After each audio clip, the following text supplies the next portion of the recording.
On This Week in Enterprise Tech, the next version of HTTP is focused on performance, and Google thinks they have the answer. Amazon is pitching facial recognition to ICE. There is a master key for fingerprints, and Brian, Curtis, and I talks with Stacey Levine from Outsystems around mobile platforms and low-code app solutions. Twiat on the set. Netcasts you love. From people you trust. This is Twit. This is Twiat, This Week in Enterprise Tech, episode 317, recorded November 16th, 2018. Outsystems low-code apps. This episode of This Week in Enterprise Tech is brought to you by DigitalOcean, the easiest cloud platform to deploy, manage, and scale applications. Over 150,000 businesses rely on DigitalOcean to remove infrastructure friction and deliver industry-leading price performance. Sign up today and receive a free $100 credit at do.co/twit. And by Command Line Heroes, a podcast from Red Hat. Listen to the epic true tales of the developers, programmers, hackers, geeks, and open source rebels revolutionizing the technology landscape. Subscribe wherever you get your podcasts and visit redhat.com/heroes today. And by Wasabi Hot Cloud Storage. Wasabi's disruptive cloud storage technology is helping enterprises solve one of their fastest growing issues, data storage. See for yourself with free unlimited storage for a month. Go to wasabi.com, click free trial, and use offer code ENTERPRISE.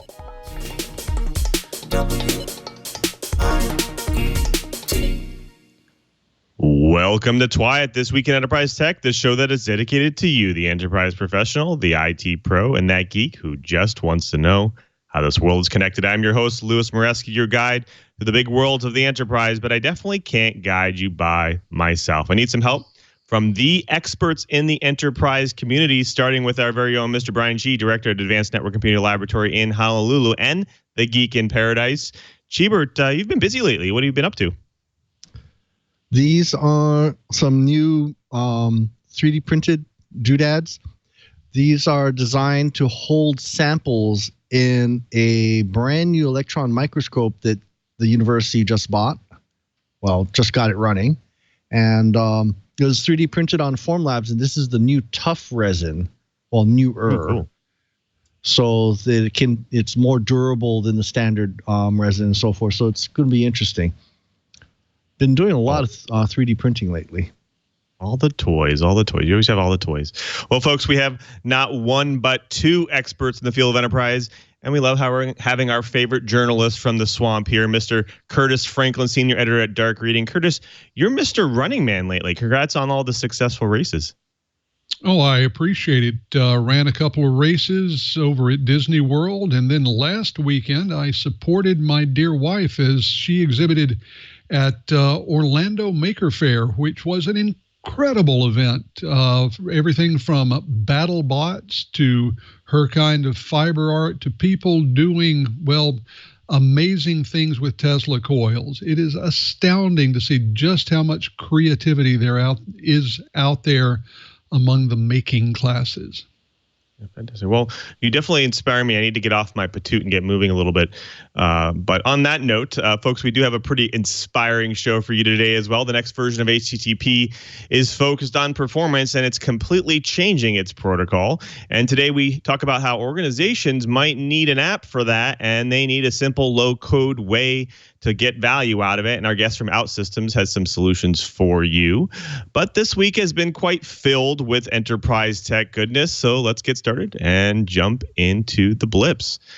We've all been there. You are in the middle of a video call and things get blurry and start to get jittery and pixelated, but you chalk it up to maybe your cell phone service signal quality. But was it? Well, David Chofness, Assistant Professor of Computer and Information Science at Northeastern University, just might have the real answer for you. David developed an app called WeHe that he's been using to track how wireless carriers are treating user data in the wake of the latest repeal of net neutrality rules.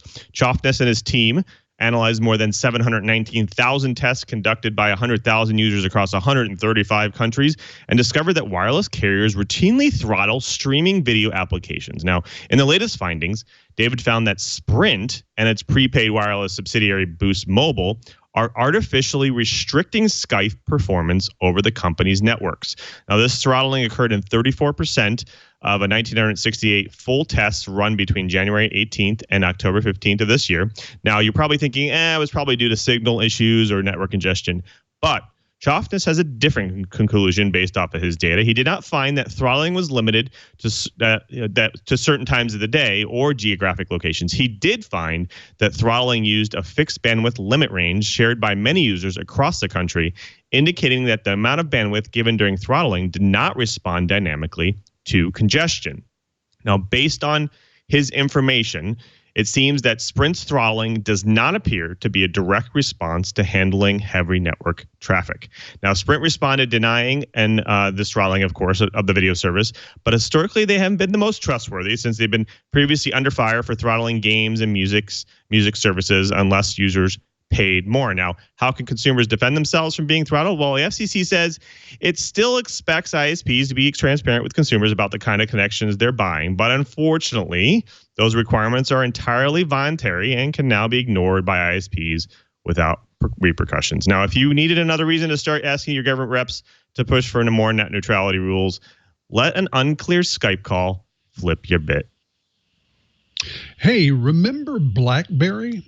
Well, the company once famous for smartphones with real keyboards announced today that it has agreed to buy endpoint security firm Cylance for $1.4 billion in cash in a deal that's expected to close before February of next year. Once a genuine smartphone powerhouse, Blackberry has pivoted to enterprise software. The acquisition of AI-based threat prevention firm Cylance is BlackBerry's largest buy in 7 years, according to Bloomberg data, and it signifies that BlackBerry is pushing further to add security and AI to its portfolio. Now, Cylance was founded in 2012 down in Irvine, California, and it applies artificial intelligence, algorithms, and machine learning to proactively identify threats without using signatures. The idea there is to detect what it calls unknown unknowns, or 0 days, at the endpoint before they cause damage. BlackBerry says that following the deal's close, it expects Cylance will operate as a separate business unit within BlackBerry Limited. So, following up on another story, Amazon apparently is pitching its facial recognition system to the Immigration Customs, the ICE. So, documents obtained through the Freedom of Information Act filed by the Project on Government Oversight, aka POGO, show that Amazon's government sales unit was actively seeking to provide the Department of Homeland Security, Immigrations and Customs Enforcement, aka ICE, Homeland Security investigations with Recognition, the controversial facial recognition system. The pitch was part of a larger discussion of Amazon Web Service offerings to ICE, HSI, an offering including artificial intelligence algorithms and predictive analytics. Amazon has provided cloud services to DHS in the past, including U.S. Citizenship and Immigration Services. USCIS uses Amazon Cloud Storage to store data, including information associated with alien registration numbers, numbers also used by ICE, Customs and Border Patrol, and other DHS agencies to identify and track immigrants. And DHS has also been pushing to do more in AWS. In a 2017 request for information, DHS requested information guard forward-thinking, modern development, security, and operations, specifically in association with big data, analytics, person-centric, entity resolution, and machine learning to build, enhance, and support systems in large cloud environments, specifically Amazon Web Services. Well, this ought to be really interesting, and I hope to be able to report more on this.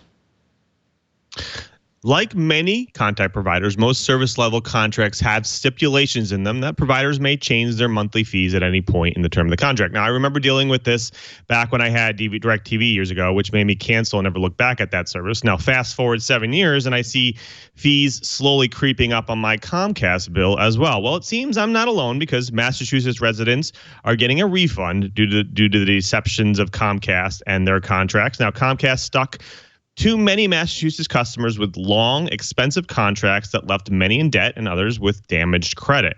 Now, Comcast advertised a $99 lock-in rate, but did not adequately disclose equipment costs and mandatory monthly fees. That actually would add to the monthly bills, and they failed to adequately disclose those fees that would increase while the customer was locked in the long-term contract. Now, as a result, Comcast has agreed to pay $700,000 in refunds and cancel debts for more than 20,000 Massachusetts customers. Now, in addition to this settlement, it also requires Comcast to improve the disclosures it makes to customers before they sign long-term contracts. Now, if nothing else, this is a small win for us, the consumer, and hopefully persuades companies like Comcast to try to make money the normal way by offering good, reliable service. Well, the stage is set for a new federal agency. Welcome to the Cybersecurity and Infrastructure Security Agency, a bill that reorganizes the U.S. Department of Homeland Security's National Protection and Programs Directorate, or NPPD, into a new cybersecurity agency has cleared Congress and has just been signed by the president.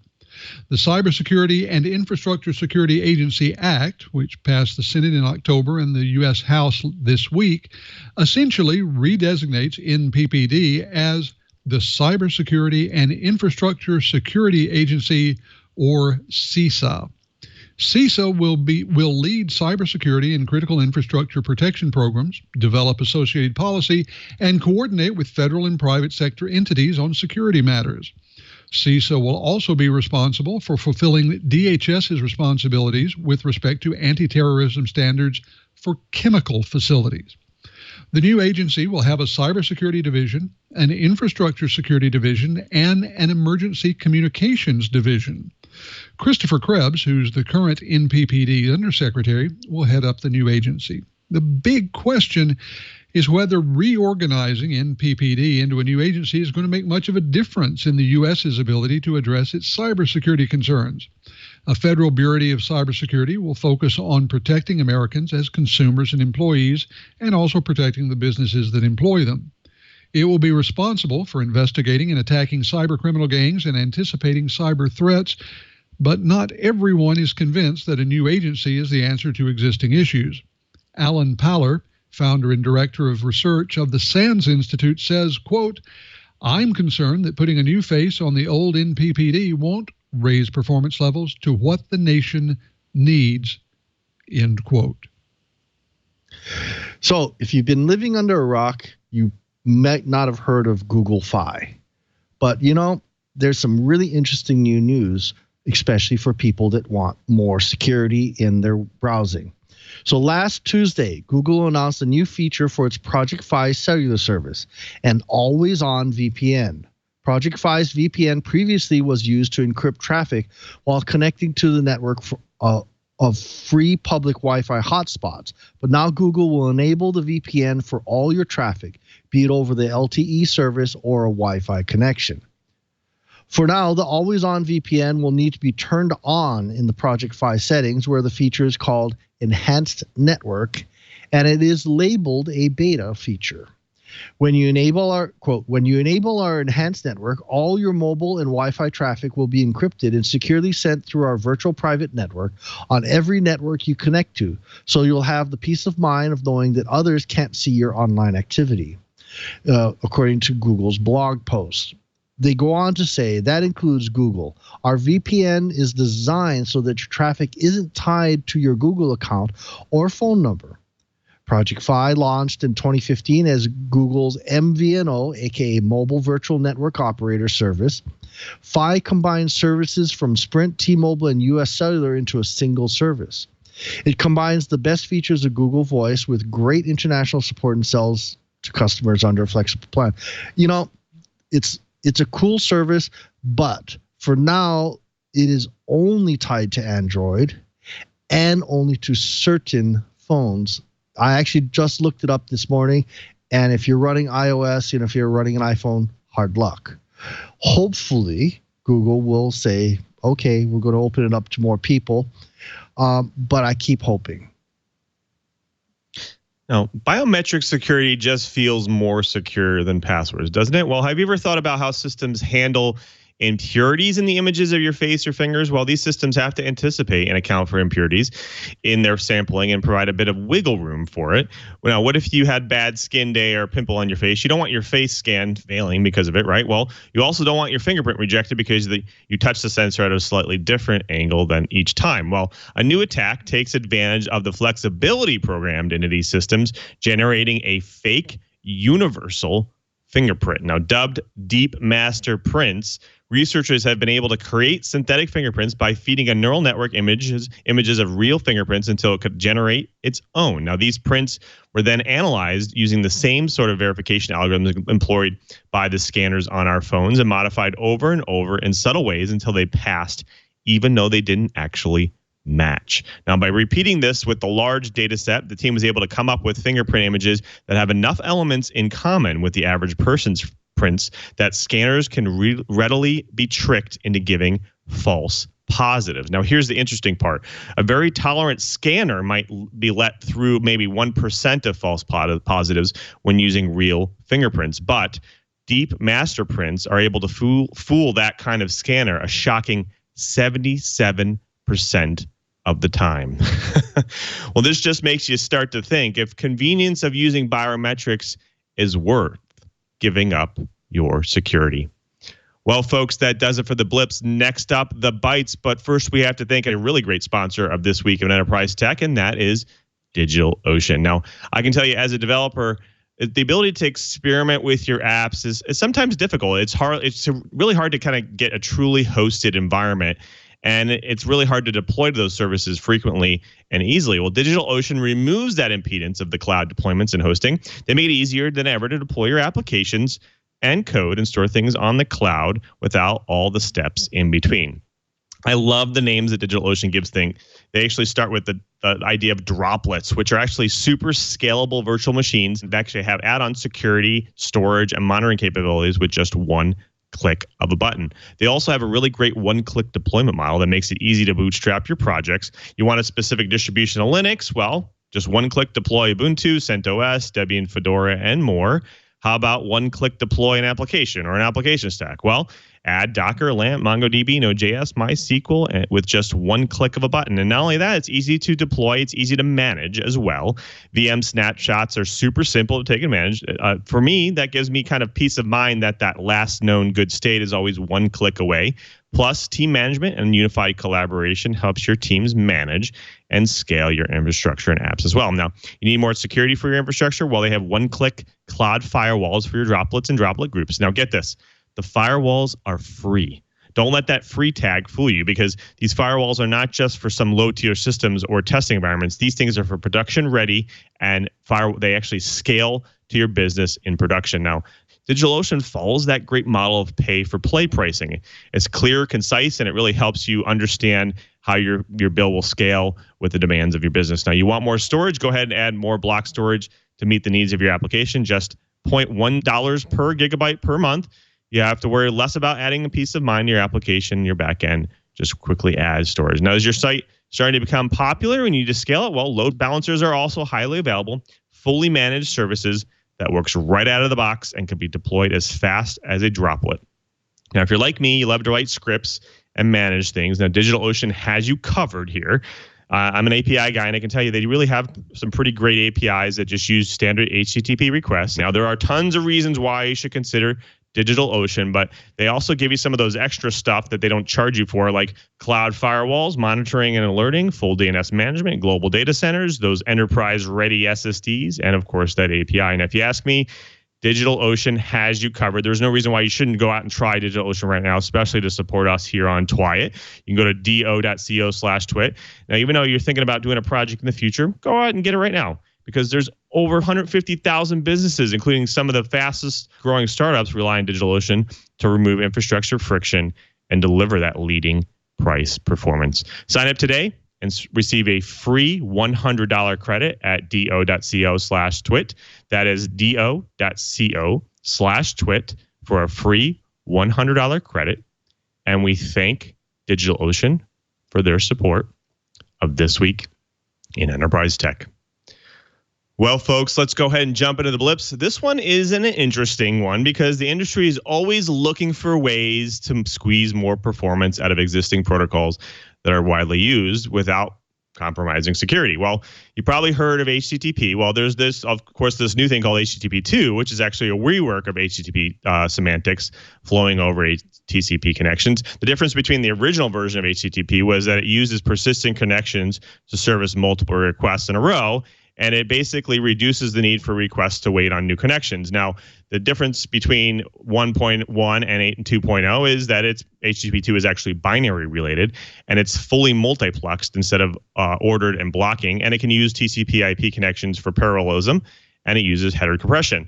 Now, that second version is not without complaints because it's no longer easy to actually debug things over the wire because everything is shot over as binary data rather than clear text.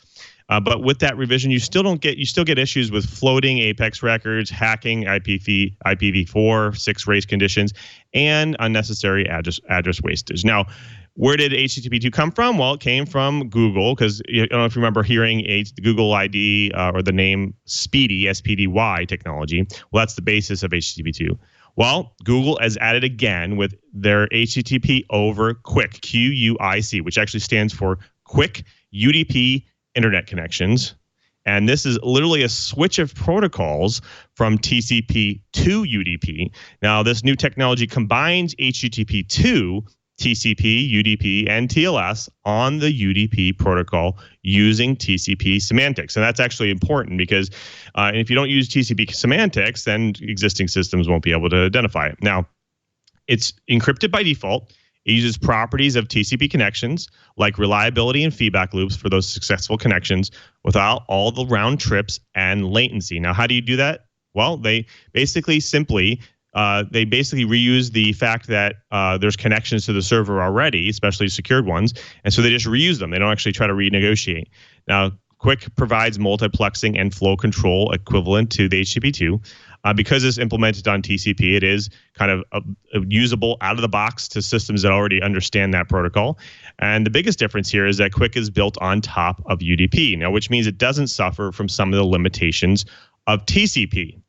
Now, there are Internet Engineering Task Force, or IETF, the industry group that actually collaborates and designs network protocols. They like the idea of QUIC, but they feel that they want a different revision than Google has. They want a version that's really just uses HTTP 2 over the QUIC protocol. Now, Google isn't waiting. They've already started supporting this inside of Chrome 29. Opera 16 has it, as well as Lightspeed servers, and pretty much, I think Facebook's adopting it this year as well. So I'm going to bring you guys in.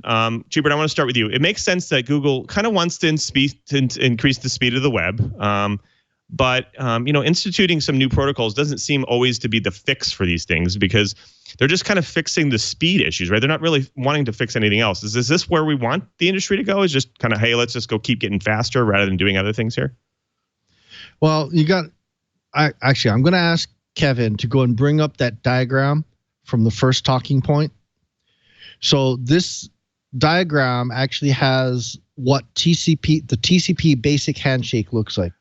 TCP has a lot of problems with it. So I don't know if you've ever noticed, say you're at a coffee shop, right, and you start trying to log in, especially if you're running an SSL, the vendor, the internet service provider will go and say, okay, well, we've got less traffic going through San Francisco than through Los Angeles, so we're going to go and they start playing this game with split paths. So your data goes through one path and then comes back to you via a different path. And the problem with the splitting the paths with traditional TCP is that breaks an amazing number of protocols. So by going to UDP, a lot of things actually start happening easier. And UDP is nice because it's smaller, less overhead. I like UDP. UDP has been used as a primary transport for a lot of streaming video for a long, long time. So UDP, you can actually send things, and then it's up to the applications to recover if it's missing packets. So, Anyway, the thing is, UDP is more efficient. And what I think Google is looking for too is when you start reducing the number of back and forths for the handshaking, and you take better advantage of multiplexing, you reduce the amount of data so that when you're over metered connections, say like cellular, you can actually bring things up in a lot of more efficient. And Emily Strange does bring up, yes, voice communications. UDP is the way things go. Now, the downside, Emily, is that UDP, because it's a Hail Mary, you send it and it's up to the apps to figure it out. For voice and video, if you lose a packet, you just pixelate the picture because something's missing, but you don't resend it because you don't want to have someone walking across the screen, on your movie, and then suddenly jump backwards and then jump back forwards again because you've requested a missing packet that was part of that data stream. With TCP, everything has to be in the right order and so forth. But UDP, your application developers have more onus on them, and that's what the Google Quick and the IETF version of Quick is all about. They're allowing you to put more of the onus on the application to figure out the missing packets and things like that for a UDP stream. Sorry, I kind of rambled a bit, but I like UDP, but this is one of those things where we're going to have to see how well Google and the IETF actually implement it, because it has some real gotchas in there. And right. Yes, specs, no guarantee of error-free delivery over UDP for all packets. But then again, if a web page doesn't fully load, what's your initial knee-jerk reaction? You hit reload, right? So what's the difference? Right. Yeah, I think that I was going to say that. I think that was what I was going to bring up, is UDP is kind of a throw over the wall, hope that it gets there. There's no feedback loop there. And then in this case, when you're doing file transfer, sometimes you kind of want somewhat of a feedback loop somewhere, unless you're doing checksums and other things. So this should be interesting to see how they actually implement this. But because they're actually following the TCP semantics, that helps actually be compatible with a lot of the servers that are out there today. And so, Chris, I wanted to throw that over to you. Does this mean we're basically stuck on TCP because organizations, servers alike, they just understand that protocol, and it's not really easy to move the industry in a different direction? So we're just stuck on that thing going forward, basically, the semantics at least. Well, I think we're going to be stuck with portions of it for a long time for exactly the reason you talk about. I mean, let's look at the recent history of the computer industry. We've seen in a number of different, exploit waves just how long it takes to flush really old technology out of the industry. We've still got today people running Windows XP systems. We've still got people running Windows and Macintosh and other systems that are generations old. Why? Because they still work and because it costs money to replace them. So are people going to run out and replace their browsers and replace their web server software just because they could see a little bit of a speed improvement? Why, no, they're not. I find it fascinating because this is addressing a piece of the puzzle that is objectively an ever smaller part of total internet traffic. Cisco put out numbers back in 2016 that said that video had passed the halfway point of being all internet traffic. And in that same paper, they predicted that video would be 82% of internet traffic by 2021. To be honest, I think that most experts think that it will be there long before 2021. So this is a way to speed up a smaller portion of the overall traffic. And something else to think about when we're talking about the no error correction, a greater and greater percentage of the non-video and non-audio traffic is encrypted. It's one thing to say we're going to miss something out of the middle of a plain text email message. But what does that missing packet do for something that's hashed? What does it do for that encrypted file? Most encryption algorithms don't deal gracefully at all with incomplete payloads. So there are a lot of things that are going to have to be figured out here. I think we can play, and probably profitably play, with just how often we check to make sure that the received message is received with integrity. But I'm not at all sure we're ready to give up that belt and suspenders approach entirely. Yeah, Kurt, you kind of bring this up. I mean, you're basically saying, hey, like they're focusing on one particular thing of traffic that needs to be kind of made better. Cheaper, I want to throw this to you. Is Google focusing on the right thing? Like, or should they be correcting some of the other woes and issues that these protocols have and other issues with the internet today? I don't know. Jury's kind of out here. There's a lot of things that could work better. Personally, I'm not going to make the judgment on whether it's good or bad. But I do see a little bit of the long term. Google wants to stretch the internet to new markets. They want the third world. They want places that can't, normally get to. Otherwise, they wouldn't be spending so much money on things like Googleloons and things like that. But to make those really, really long distance connections work better, they need more efficient connection protocols. They can't afford to have stuff cached everywhere, right? Which is traditionally one of the ways you go and make things faster, global load balancing. So having less back and forth for transport protocols means you can start getting it over lower bandwidth or less reliable connections into further and further distances, so that it starts making more sense in the long term for the third world. So I think Google's playing a long game here, and they've obviously got the money to do it. And I worked on a startup a long time ago for basically a TCP proxy for VSAT connections. And the cost of those connections were so high that the industry, if they could get a 1 or 2% speed increase, they go and throw a party. We did some really interesting things with Squid and got, our testing got a 7%. So incremental speed increases translates to a lot of money when you start talking about long distances and satellite connections and things like that. So I think, I think I like the idea. I like the direction. I'm just not sure it's the right implementation yet. Right.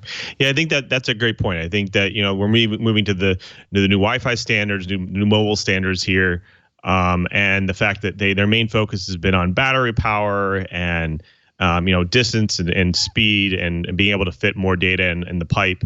And I guess this makes sense. I mean, you're adding to the protocol, you're making it do less negotiation. So that means it's going to cost less. It's going to probably use less computation and hardware resources. So I think it does make sense from that perspective. But we'll have to see. We'll have to see how it adopts and how it translates. Well, folks, that does it for the Bites. Next up is my favorite part of the show, where we get to bring a guest in to drop some knowledge on the TWI Riot. But before we do, we have to thank Command Line Heroes podcast from Red Hat. Now, you all know Red Hat as that open source company that's been bringing open source technologies to the enterprise for over 25 years.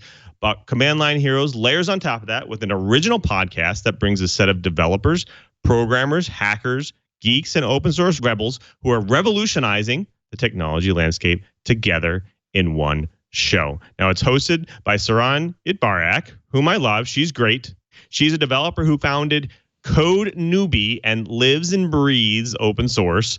Now, Command Line Heroes takes you through the journey of living on the command line and tracking the changes that shape the world of open source development, from programming languages to learning more about supercomputers, hybrid clouds, and more. Now, there are a ton of fun topics. They truly keep you up to date on the open source landscape and the ecosystem for sure. Now, on the latest episode, you can hear about DevSecOps, teams bringing heroes together for better security. It's discussed about how bad security and reliability practices can lead to outages that affect millions. Also, discovering one vulnerability per month used to be the norm. Now, software development moves quickly thanks to the agile processes of DevOps teams. Now, Vincent Dannon shares about how that's led to drastic increases in what's considered a vulnerability. Jesse Robbins, the former master of disaster at Amazon, explains how companies prepare for catastrophic breakdowns and breaches. And also, Josh Bressers, head of product security at Elastic, looks to the future of security in tech. Now, if you haven't checked out Command Line Heroes yet, go out right now. Visit redhat.com/heroes to check it out today. Subscribe to Command Line Heroes wherever you get your podcasts, and visit redhat.com/heroes for extras and to learn more. That is redhat.com/heroes. And we thank Command Line Heroes from Red Hat for their support in This Week in Enterprise Tech. Well, folks, that's now my favorite part of the show. We get to bring a guest in to drop some knowledge on the Twilight Riot. And today we have a really great guest. This is Stacey Levine, Director of Developer Advocacy at Outsystems. Welcome to the show, Stacey. Thanks, Lou. Thanks for having me. Absolutely. Now, anytime we talk software and software services and development, I get kind of excited and a little giddy here because that's my wheelhouse. And then you kind of sprinkle a little bit of platform as a service on top and mobile development, and you have me completely in euphoria. But before we get there, I want to our audience loves to hear kind of the people's journeys and how they started in tech. Can you maybe give us a quick journey through your kind of experiences in tech? Sure. I started longer ago than I like to admit. Way back in the 80s with VIC-20s and things along the ways. But through my professional career, worked in lots of different industries, from retail to energy to telecom to software development now. Lots of different things: web, mobile, server, backend, everything. Fantastic. Now, Outsystems has some interesting solutions here. Now, organizations tend to not necessarily have traditional developers, to say the least. They have kind of technical individuals that first fight through technology to kind of piece it together for solutions for their organization. Now, I remember there was an interesting stat from Gartner. Now, Kevin, you can show this, that said the market demand of mobile app development services will grow at least 5 times faster than internet IT organization capacity to deliver to them. Is this simply that we aren't having the skilled enough developers to be able to get organizations up to par? Like what's kind of going on in the industry? Well, globally, there's a massive shortage of developers, right? The last numbers I saw said within the next 2 years, there's expected to be 20 million developer shortage. So not just mobile, but web, mobile, everything. Right, so it's a massive shortage, and by the way, as you know, development is fun, but it's hard. So it takes time to learn, and technology is constantly changing. So how do you keep up? How do you learn everything? Right. So some of the things I see is a lot of times a lot of organizations, like I know that Google's setting up a new platform called Flutter. There's React Native. There's Ionic. There's all these different platforms you can use. That where you just have to learn simply JavaScript to kind of start building an application. But that's still kind of complex too, right? I mean, that's organizations are saying, hey, we can get some JavaScript developers, but this is still kind of a complex thing. It's still not easy enough for us to build a solution for our organization. No, absolutely. And interestingly, I was doing some research the other day, just trying to see what the current top JavaScript front-end frameworks are.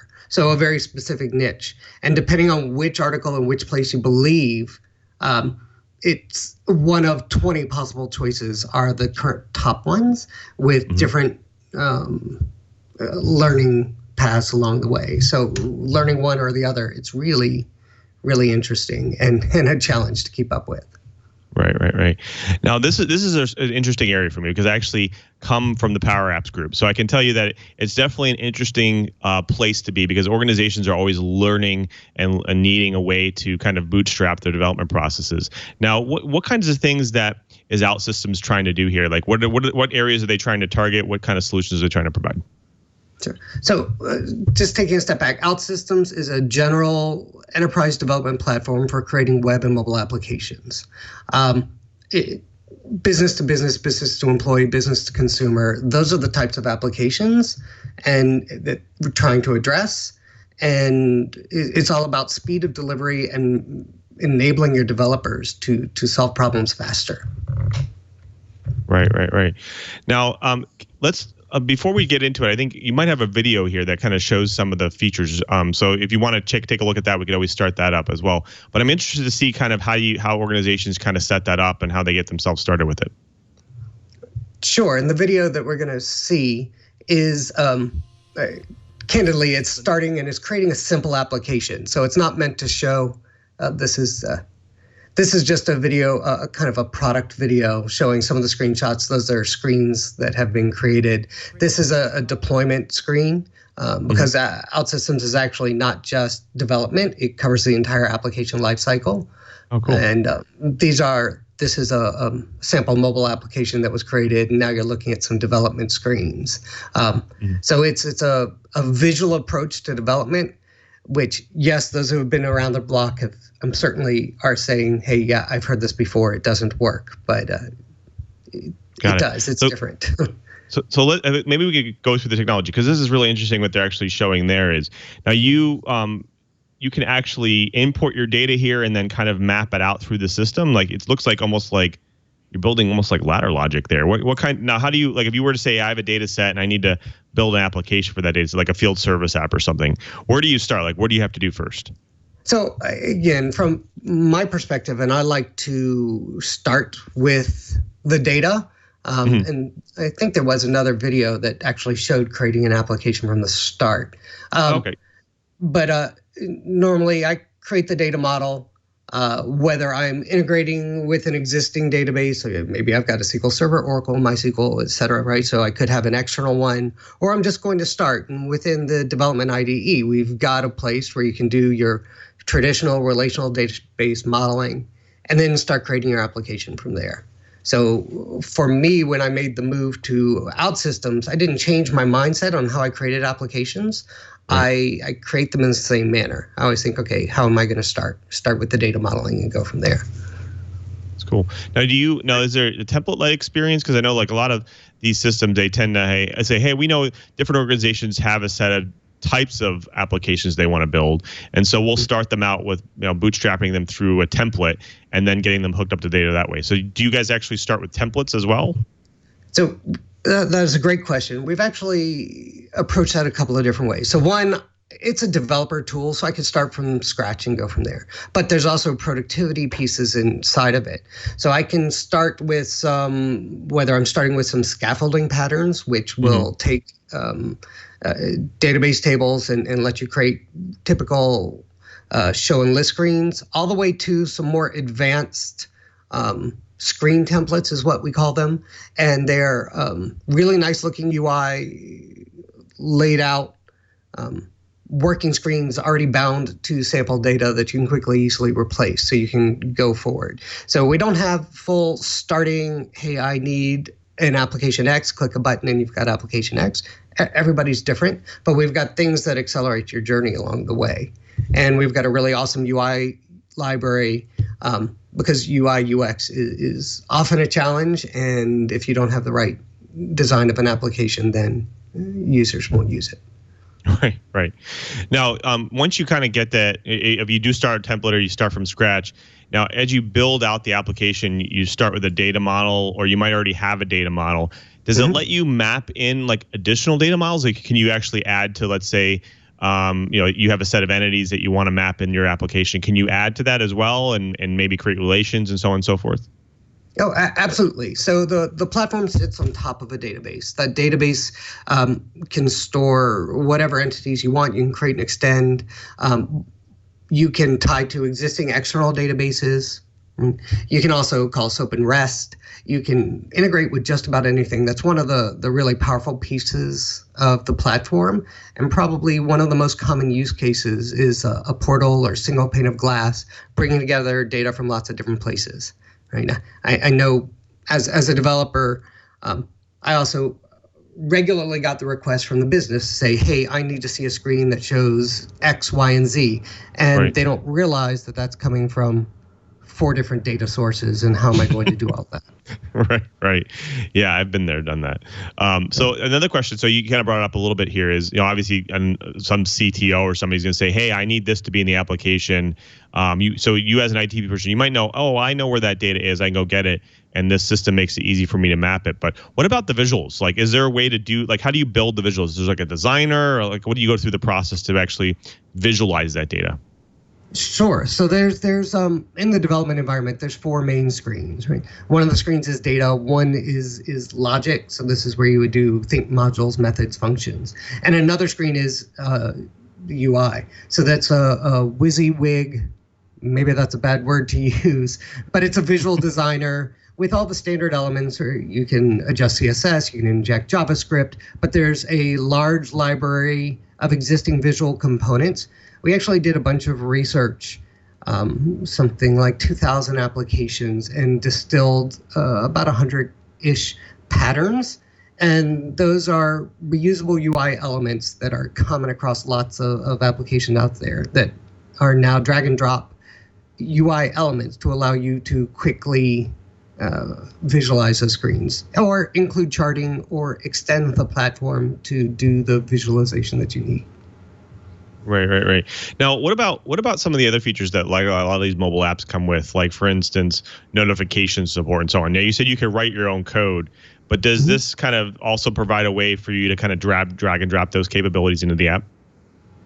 Absolutely. So let me just say again, we both do web and mobile, and on the mobile side of the house, right, we can tie into any of the native device sensors, as well as we have a place we call it the Forge, but it's an open source community, and we have lots of plugins. So for example, let's say you wanted to use OneSignal or PushWhoosh or Amazon SNS to send notifications. I could go to our community marketplace, download the integration component to PushWhoosh, set up a few keys, etc., and then start using notifications. Very cool. Well, folks, when we come back, we want to talk a little bit more with Stacey Levine from Outsystems about mobile development and some application development for organizations. But before we do, we have to thank another great sponsor of This Week in Enterprise Tech, and that is Wasabi Hot Cloud Storage. Now, I have used Wasabi before, and they are pretty awesome. If you've actually used cloud storage before, sometimes it's expensive to store things in there, and especially it gets more expensive the more you perform operations on it. Well, in this day and age, the truth is that most cloud storage companies, the way they be competitive is they try to get their storage fees and their ingress and egress fees as low as they can go. But from experience, I can tell you, if you try to go cheaper on some of those services, you also give up performance and reliability as well. Well, Wasabi Hot Cloud Storage has a way to blow your mind here. If you're doing small projects all the way up to enterprise projects, Wasabi seems to have figured it all out. Now, listen to this cost.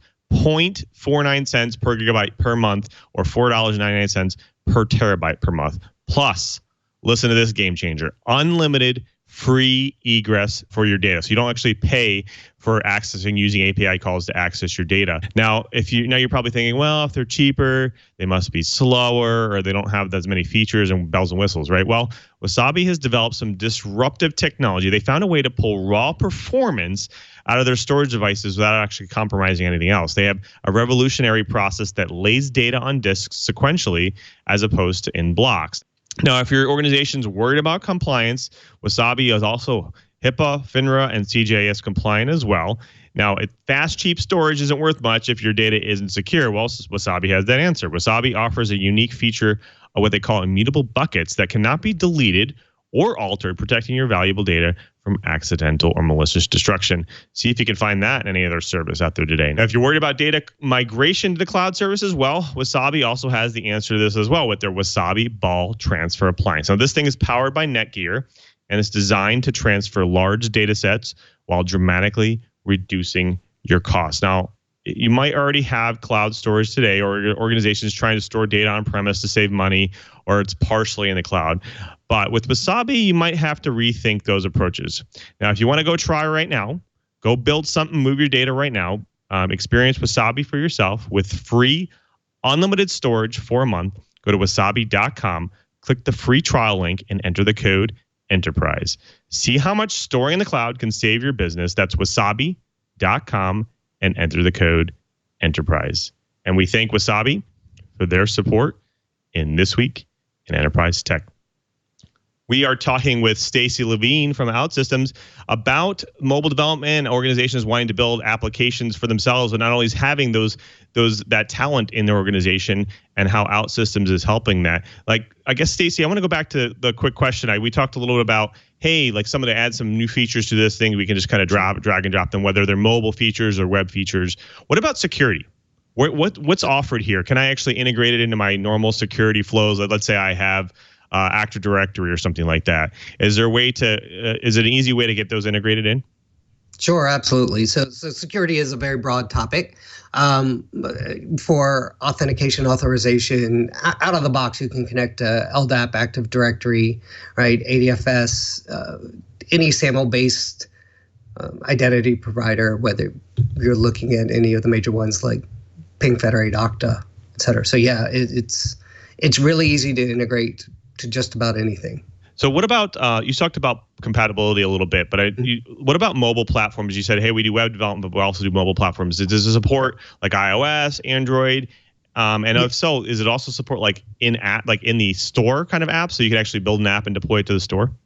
Absolutely. So the end result of mobile applications is an IPA or an APK file. So you deploy those however you deploy them now. So if your goal is to have it in the store, you deploy the app to the store, just like you would typically if you're doing something in an enterprise and using an MDM, AirWatch, along those lines. You just deploy it however you want. So the end result of the mobile applications is just a standard IPA APK file.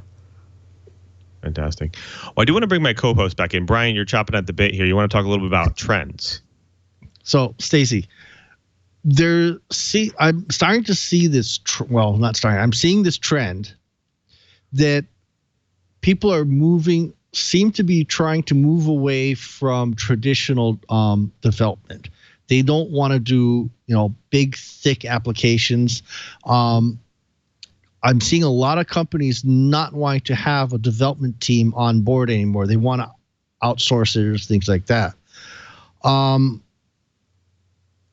What kinds of pressures are you seeing in the marketplace that's pushing people into these low code development platforms? Sure. And there are a lot of trends like what you're talking about. But at the end of the day, most of the time it comes back to traditional IT is not often delivering as quickly as the business needs in order to stay competitive or to satisfy their needs, right? So that trend is, how can you deliver more faster? Some people are calling it the consumerization of IT. We're spoiled with our mobile apps. We want to use everything. We want updates regularly. If you start seeing an app not get updated regularly, you wonder if anybody is paying attention. And that comes back to the enterprise. So all of that leads to, how do we get more faster? So one fast follow-on. Mm-hmm. When you're starting to talk to your new customers, sure, who's driving this? Is this being driven from the trenches, or is this being driven from the C-suite, or is it someplace in between? It is across the board. I've been with Outsystems just about 5 years, a little over 5 years now.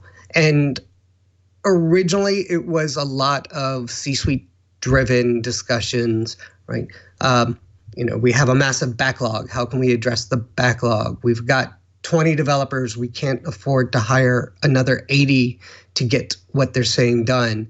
So that was traditionally there. Also, right, we've already touched on the proliferation of JavaScript technologies and packages alone. It's impossible to keep up with, right?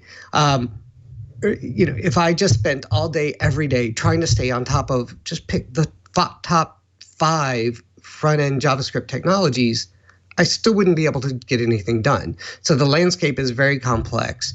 So now we're starting to see more developers going, hey, my job is hard. How do I do this better? And really, while I am a developer and that's what I do, my job is really to deliver value to the business, deliver solutions. And how do I deliver those solutions, and how can I make myself more valuable? And so now we're seeing more developers going towards platforms like Outsystems. Well, Stacey, I want to talk a little bit about that platform and how it actually creates the applications that people are running. Sure. One of the questions that I have, is this creating a standalone app, or is the OutSystem platform always there when the app is running? In other words, does this create a package that is the app, or is it more of a service that OutSystems provides that hosts the app? That's an awesome question. And this is when you start to see some of the differentiators between Outsystems and some of the other people in the space. So I don't want to use the bad words code generator here, because Outsystems is not a code generator in the typical sense, to where you go in with something, outputs a bunch of code. Now I open up Visual Studio and start making changes, or Eclipse and start making changes to the code. Right? Outsystems, though, the visual models that represent your applications actually do turn into standard .NET code underneath for web applications. For mobile, it's a little more complex. There's more things involved, but it's everything from React.js to SQLite to compiled server-side code there. When your applications are running, they are compiled running applications. The platform is involved in some logging, but it's not involved in interpretation or impacting your application performance at all. I mentioned also earlier, Outsystems is more than just a development engine. It covers deployment. So you've got one-click deployment to migrate between environments all the way down to containers. But to answer your specific question, the platform is in the environment, but it's not in the middle of your applications running. The applications are standard compiled applications. Okay, now you mentioned one of my favorite words, and that's compiled. Now, is with the compilation, are you compiling once and then distributing the object code, or is this one of those compile at runtime systems that so many people are fond of these days? Well, so I mentioned .NET, and just to be clear, right? So when you compile .NET code down, you're still running on top of the CLR. But so it's when you deploy the visual model and then you migrate between applications, the code gets created, it gets compiled, and then the compiled application is deployed to the various servers or server farms. Right? Mobile's a little bit different, right? You end up, and we've got a really cool mobile application build service to where you don't even have some of the challenges with creating the IPA file or APK files once you've got the code written. So there you get the IPA or APK that is built and deployed itself. Server side is compiled. So it's not doing the modeling and compiling every time. It's compile now, go. Obviously, if you make changes to your application and deploy a new build, there's a quick first time compile. Okay, Stacey, I found on your website a case study, the mobile inspector app for the city of Las Vegas. I'm going to ask our guys to play it, and we're going to do it with the sound. But feel free to talk over it if you want to highlight something. Go ahead. Sure. We are a population of 640,000. We host 42 million visitors a year. So demand for online services for government has been lagging behind. And we are rapidly being asked to close that gap by our city council, our citizens, and so on. And we are obviously, like everybody else, looking to tear down those silos. So we are using a low-code, rapid delivery platform from Outsystems to do that development work.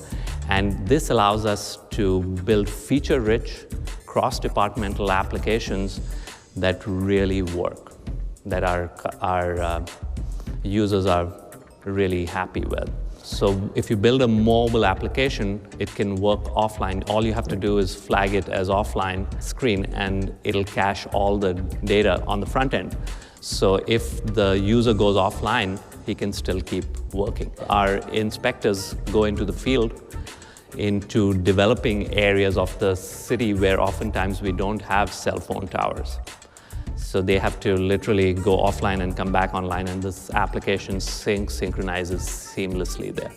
So the benefits realized for us: faster proactive app delivery, 2 to 3 months versus 6 to 8 months, what we estimated previously. We cut our crew inspection times by at least 25%. Much faster work execution in the field. We've slashed our hardware, going from those clunky, ruggedized laptops to iPads, which are half the cost, at least half the cost. And low-cost platform continuously delivering new functions. So we are in a continuous improvement mode. In fact, we've had new releases continuously week after week sometimes. So that's cool. So I think what they're saying is they basically were able to really quickly bootstrap their application development and get moving. So if, like, I guess we're running a little low on time. I wanted to ask you, Stacey, if an organization wanted to get started, where do they go? How do they get started? How easy is it for them to kind of go from data to application and get moving right away? Sure. So if you go to outsystems.com/developers, that's a landing page with a lot of good information on how to get started. More importantly, there's a try it now link, and you can get started with there's a free personal environment, so you can learn and do. There's hundreds of hours of online video training, and from how to build a web application to mobile, and we're constantly improving and updating it. So it's a lot of stuff is on there for free, and go and start learning. I saw some questions about how do people get started. Right, you go through the course and it takes about a week to start. I like to say to be dangerous, right? Just to start writing applications and going. Fantastic. Well, thank you so much for being here. We really appreciate you being on This Week in Enterprise Tech. Well, folks, unfortunately, we've run out of time. You've done it again. You've sat through another hour of the best dang enterprise podcast in the universe, according to 9 out of 10 mobile data visualizers. But I want to thank everyone who makes this show possible, especially my co-host in crime with whom I would want to do this show. Of course, I have to thank our favorite journalist in the swamp, Mr. Curtis Franklin. Curtis, where can people find you and all of your work? Well, as always, they can find my writing over at Dark Reading. Got some interesting stuff coming up. Talked to one of the members of a new Department of Homeland Security task force. That's up today. We have some interesting stuff in next week's short week. Have to all break to give thanks latter part of the week. But beginning to work on some nice big things on AI, some things on the IoT, the mix of the two. So be sure to check out Dark Reading and follow me on Twitter at KG4GWA. Always happy to let you know when something new is ready for your edification. Fantastic. Well, also, we want to thank our very own co-host and producer, Mr. Brian Cheebert. Where can everyone find you and all of your fun stuff that you're working on? I am ADV and I'm frozen. Okay. The gods don't want me to be on the show. Can you still hear me? Yep. Okay, so we'll just leave me frozen. I'm ADVNETLAB at Twitter. And I'm also Cheebert at twit.tv. But better yet, why don't you use Twiat at twit.tv? That way it hits all the hosts. Wow, that was really weird. Anyway, I am going to try and get my hands on an Intel Neural Compute Stick, the Movius or something like that. I really, really, really want to see if I can go and teach a neural network computer to identify fish species on the underwater webcams. Interesting stuff. Well, Curtis, Brian, thanks, guys, for being here. You guys make the show great. Well, we also want to thank you as well. You are the person that drop in each and every week to watch and listen to our show. To get your enterprise goodness, we want to make it really easy for you to do so. So go out right now to twit.tv/twi. You can find all of our amazing back episodes, all of the show notes, the co-host information, the guest information, and links to those stories during the show. But more importantly, next to all that video and content, you see those subscribe links to support the show by getting your audio version or video version, HD video version. Listen whatever device you want, subscribe. Also, remember, you can always just go on to your iPhone, the iTunes podcast applications right there as well. Also, after you subscribe, share the show with your friends, because we want to be able to continue to do the show. And with your support, we can continue to do it. Now, after you subscribe, you can even check the show out live at live.twit.tv. We do it each and every week, 1:30 p.m. Pacific. Come join the show and see how the show is run in the background here. Of course, if you're going to join the show live, you want to jump into the chat room live as well, because there's a great discussion always going on there. So irc.twit.tv. Now, even though IRC is a 30-year-old technology, it still allows us to connect our audiences, and we really have some great discussions. It moves the show right along and keeps up some great stuff that we're talking about there. Also, don't forget to follow me at twitter.com/LuaMM. If you want to see what I do in my normal job during the week, you can check out dev.office.com, where we post all the latest and greatest ways to customize your office experience and make it more productive. Now, I also want to thank everyone who makes this show possible, especially thank you to Leo and Lisa, who continue to support us each and every week to do This Week in Enterprise Tech. Also, to thank you to all the engineers at Twit, and also to Mr. Brian Chi, who's our loyal and tireless producer. He does all the bookings and plannings for the show, and we can do this show without him. Now, of course, before we sign out, I have to thank our TD for today, Kevin, Sharkman Kevin here.